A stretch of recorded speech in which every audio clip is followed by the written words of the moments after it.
Bonjour à tous. Merci d'être là aujourd'hui. Je me présente, Cindy Charrier. Alors, à vrai dire, depuis 14 ans, je suis principalement formatrice en langue des signes. Je pratique la langue des signes depuis que je suis toute petite. J'ai un petit peu fait, il y a 4 ans, un grand écart professionnel. Je suis passée du monde de la surdité, où on ne parle pas, au monde de l'hypnose, où on utilise principalement sa voix et le son. Je suis également formatrice en formation bien-être et bien évidemment, on y retrouve dans ces formations de l'hypnose. Je m'intéresse à tous les types hypnose que je vais vous parler tout à l'heure. On va aborder chacune de ces méthodes. Vous allez voir un petit peu les similitudes, les choses qui divergent. Vous allez voir aussi ce qui vibre en vous. Parce que hypnose n'est que le mot global. Après, c'est intéressant de voir en fonction des pathologies que vous voulez aborder, en fonction du parcours que vous voulez faire, vous allez voir qu'il y a différentes méthodes et différentes positions, différentes postures de la part du thérapeute, que l'on n'a pas toujours appelé thérapeute. Pourquoi je vous parlais de la langue des signes tout à l'heure, c'est que ça me permet d'être à l'aise avec le langage non verbal. Je vous expliquerai un petit peu comment se déroule une séance. Alors justement, le programme que l'on va voir ensemble, nous allons aborder l'hypnose. L'hypnose que l'on peut définir de façon très générale par état de conscience modifié.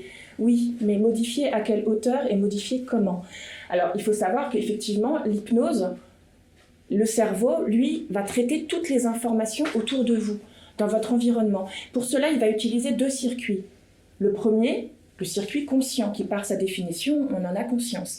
Mais le deuxième circuit, c'est l'inconscient. Et il y a beaucoup plus d'informations qui sont traitées de façon inconsciente que consciente. Et donc, il y a beaucoup de choses qu'on ne maîtrise pas. L'inconscient, ça reste un petit peu mystérieux. Il faut bien comprendre que l'inconscient fait partie de vous. C'est une part de vous. Lorsque vous êtes en séance, l'idée est de faire appel à toutes ces parties de vous, mais de s'adresser directement à l'inconscient. Moi, j'aime comparer l'hypnose à un château. Votre inconscient, c'est le roi. C'est celui qui prend les décisions. Celui à qui j'ai besoin de m'adresser, c'est le roi. Mais souvent, à l'entrée du château, qui est là, qui est présent? Le conscient qui ne laisse pas passer n'importe qui. Et vous allez voir, quand je vais vous raconter des petites histoires, et bien justement, toutes ces histoires, des fois, vous vous direz, mais c'est pas cohérent, mais elle n'a pas fini sa phrase, mais elle veut en venir où? Mais qui c'est qui se pose toutes ces questions? C'est votre conscient? C'est le soldat? C'est le gardien? Et pendant que le gardien, il s'occupe à se poser plein de questions, moi, discrètement, je peux déjà aller voir le roi, et je peux m'adresser à l'inconscient. Et votre inconscient, en séance, va vous faire bouger certaines parties du corps.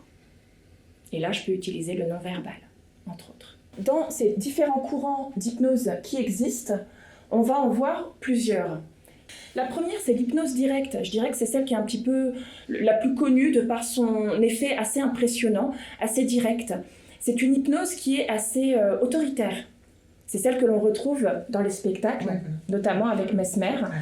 La personne est assez directive. Elle va vraiment aller vers vous, vous dire quelques phrases et un peu prendre le contrôle. Voilà. C'est vraiment une hypnose qui est très impactante, très efficace, mais qui est dans la posture haute. C'est elle qui décide. C'est elle qui mène le jeu.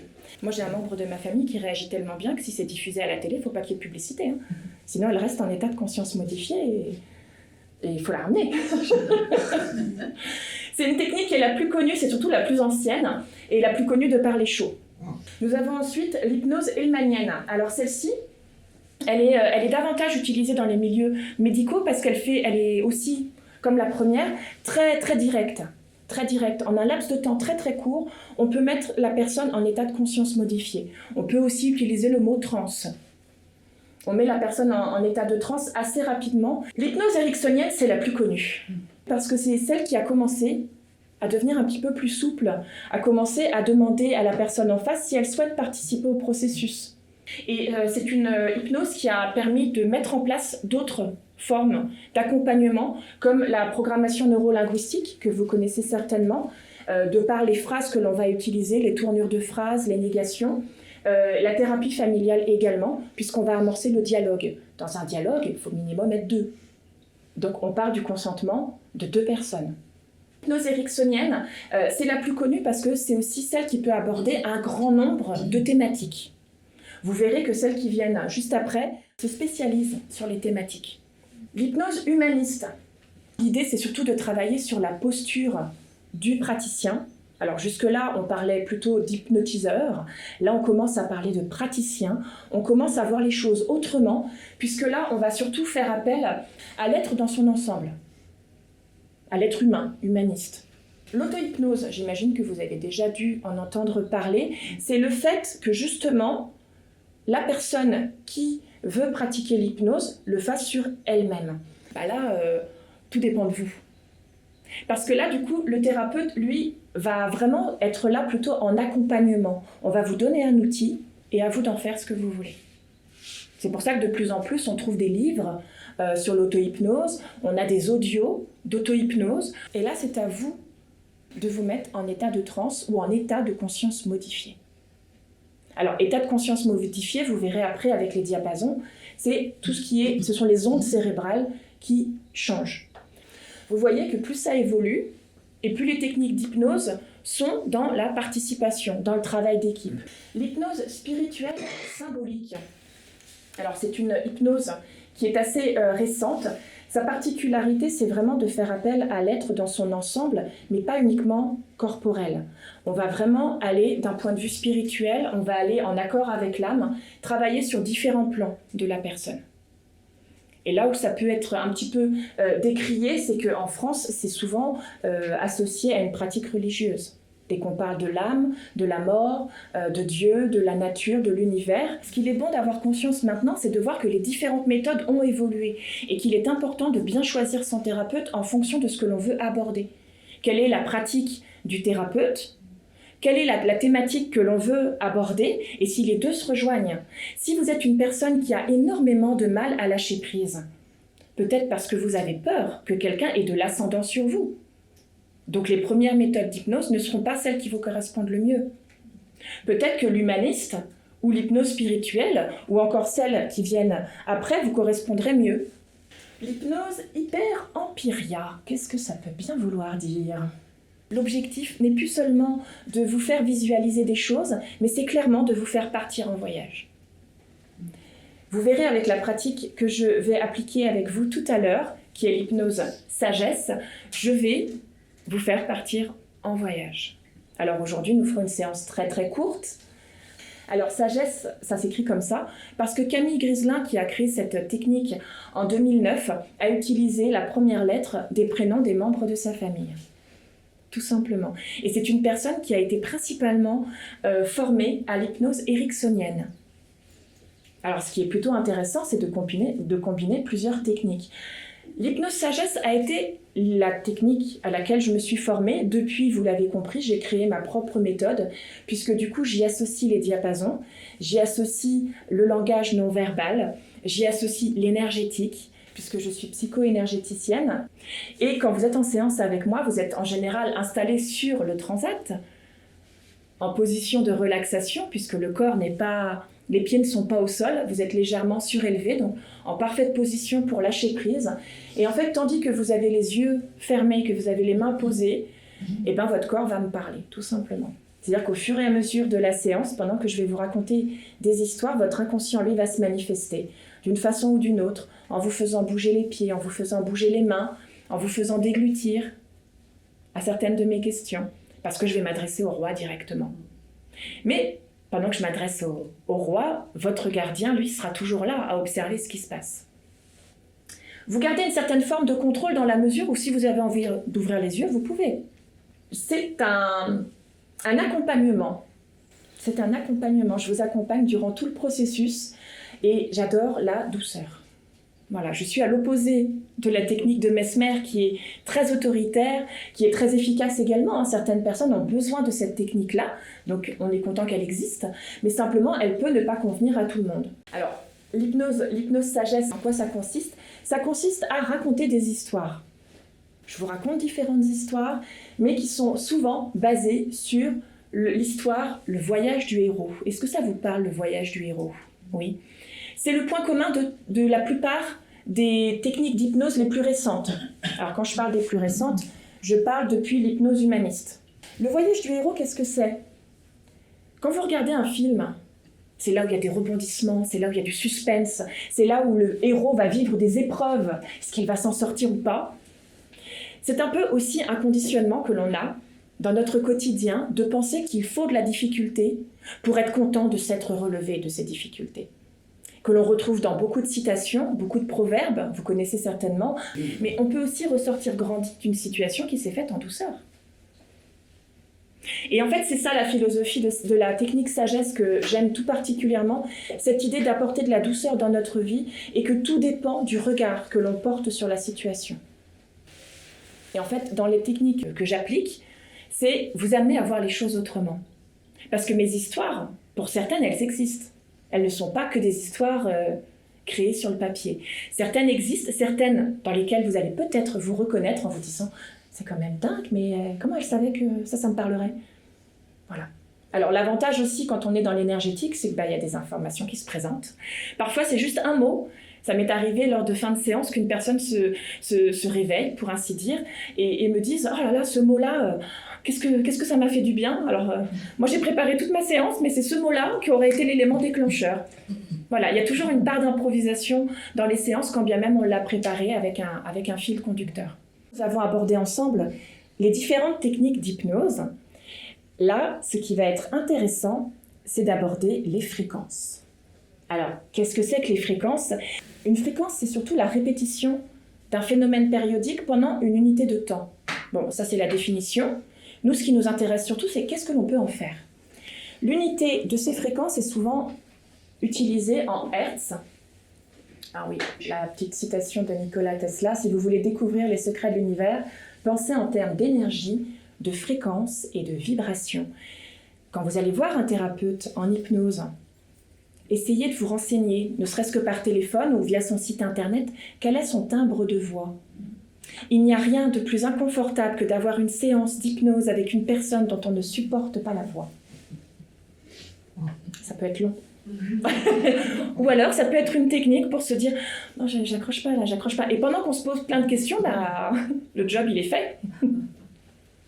Aujourd'hui, c'est une bonne façon pour moi de vous faire découvrir le timbre de ma voix qui, tout à l'heure en séance, ne sera pas la même que celle que vous entendez maintenant. Alors, je vous ai listé un petit peu ici les différentes fréquences qui peuvent être bénéfiques parce que vous en donnez la définition, c'est une chose, mais surtout, qu'est-ce qu'on en fait ? L'idée est avant tout de vous parler de ces petits instruments qui sont là.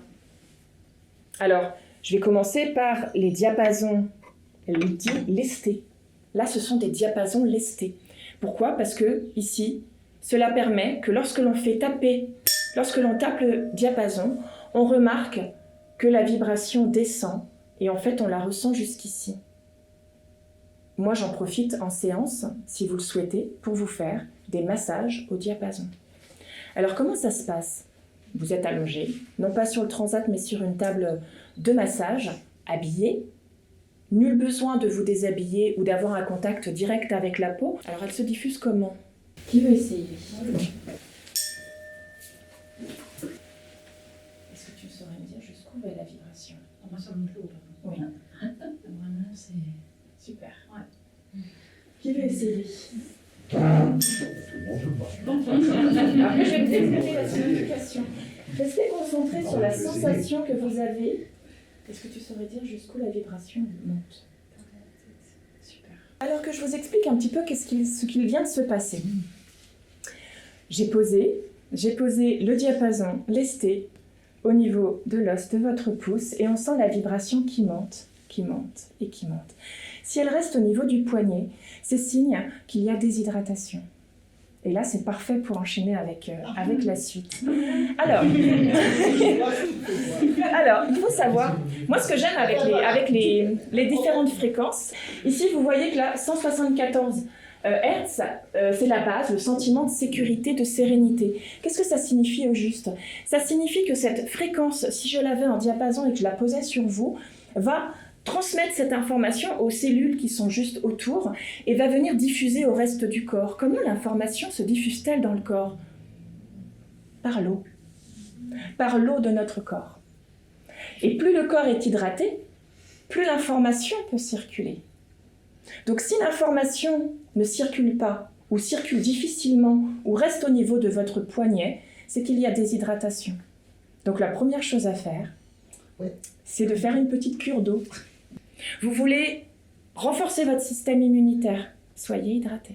Le fait d'avoir cet apport va permettre à votre corps de se rééquilibrer et d'être rassuré. Et qu'est-ce qui va se passer à ce moment-là?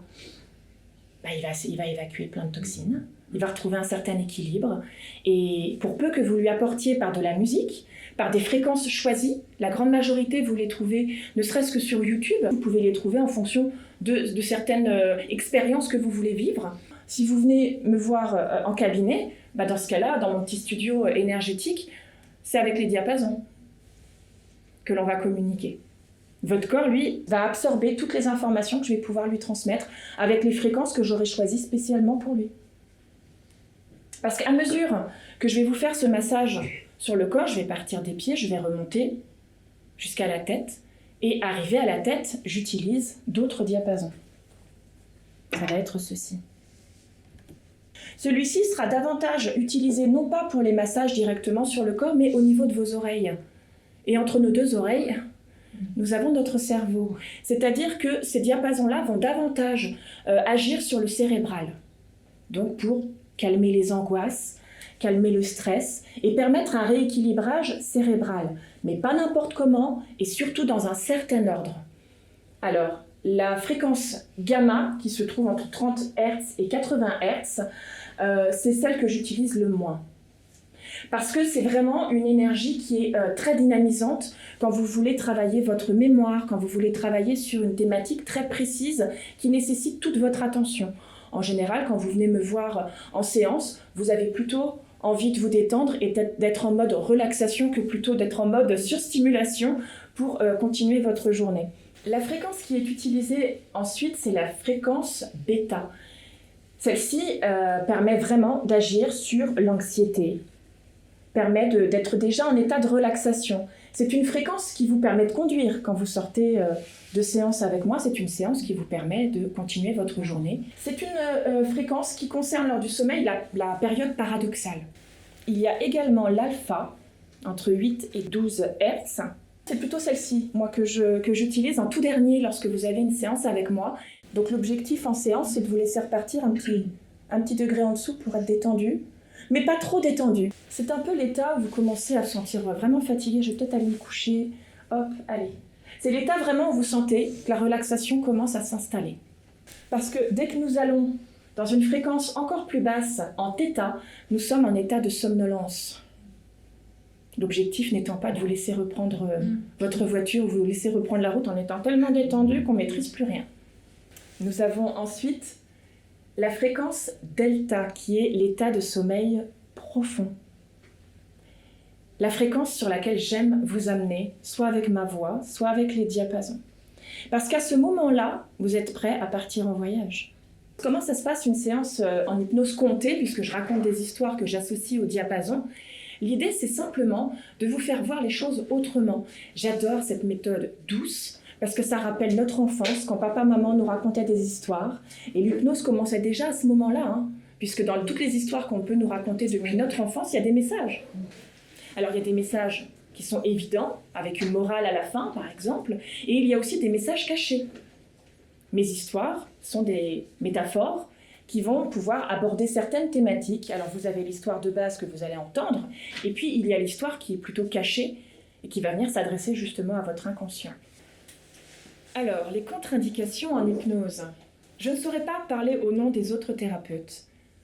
Me concernant, je choisis de ne pas accompagner les personnes épileptiques. Les personnes qui ont aussi un passé, qui ont fait l'expérience d'un AVC par exemple, ça m'est arrivé d'en accompagner quelques-unes et d'autres non. Ça dépend vraiment de l'énergétique de la personne. J'utilise l'énergétique pour voir un petit peu quelles sont les informations que je reçois. Et vous pouvez me tenir un certain discours, je capterai d'autres informations. Bien évidemment, que ce soit lors d'un massage au diapason ou que ce soit juste en séance d'hypnose simple, soit vous avez le massage au diapason avec ces diapasons-là. Une fois que j'arrive au niveau des oreilles, j'utilise les autres diapasons et à partir de là, je vous chuchote quelques mots doux à l'oreille et je vois comment votre corps réagit.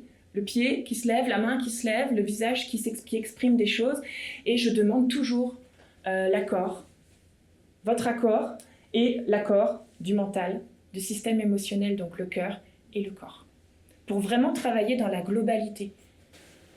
Je suis spécialisée dans les blessures émotionnelles. Et du coup, le corps peut exprimer à certains endroits quand ça bloque. Voilà. Et après, on fait le chemin inverse. On redescend avec les diapasons. Et souvent, à la fin, au niveau des pieds, quand je vous fais une petite vibration particulière, vous sentez que l'énergie qui peut-être s'arrêtait qu'au niveau du poignet d'un seul coup, englobe tout le haut du corps. Parce que ça se fait de façon équilibrée. Vos cellules se mettent à communiquer entre elles un petit peu plus et à diffuser l'information. Une séance en général dure entre 1 heure et 1 heure et demie. Est-ce que quelqu'un veut se prêter à l'exercice des diapasons? Est-ce que quelqu'un veut essayer? Je suis tout prêt. Eh bien écoute, avec grand plaisir. Je mets le percuteur. On va faire ensemble. Super.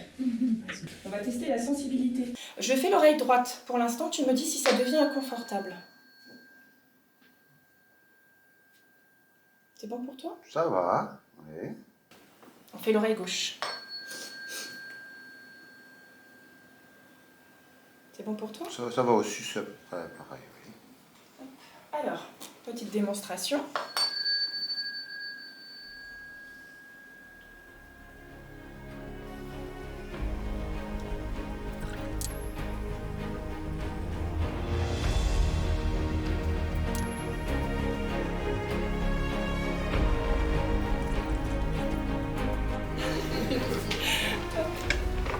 J'ai l'impression d'être tout seul.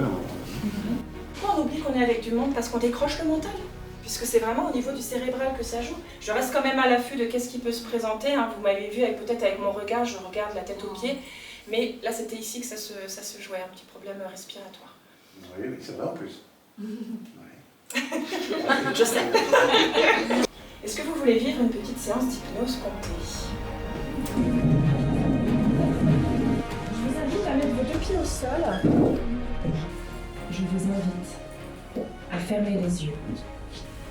Profitez de ce moment comme un temps suspendu.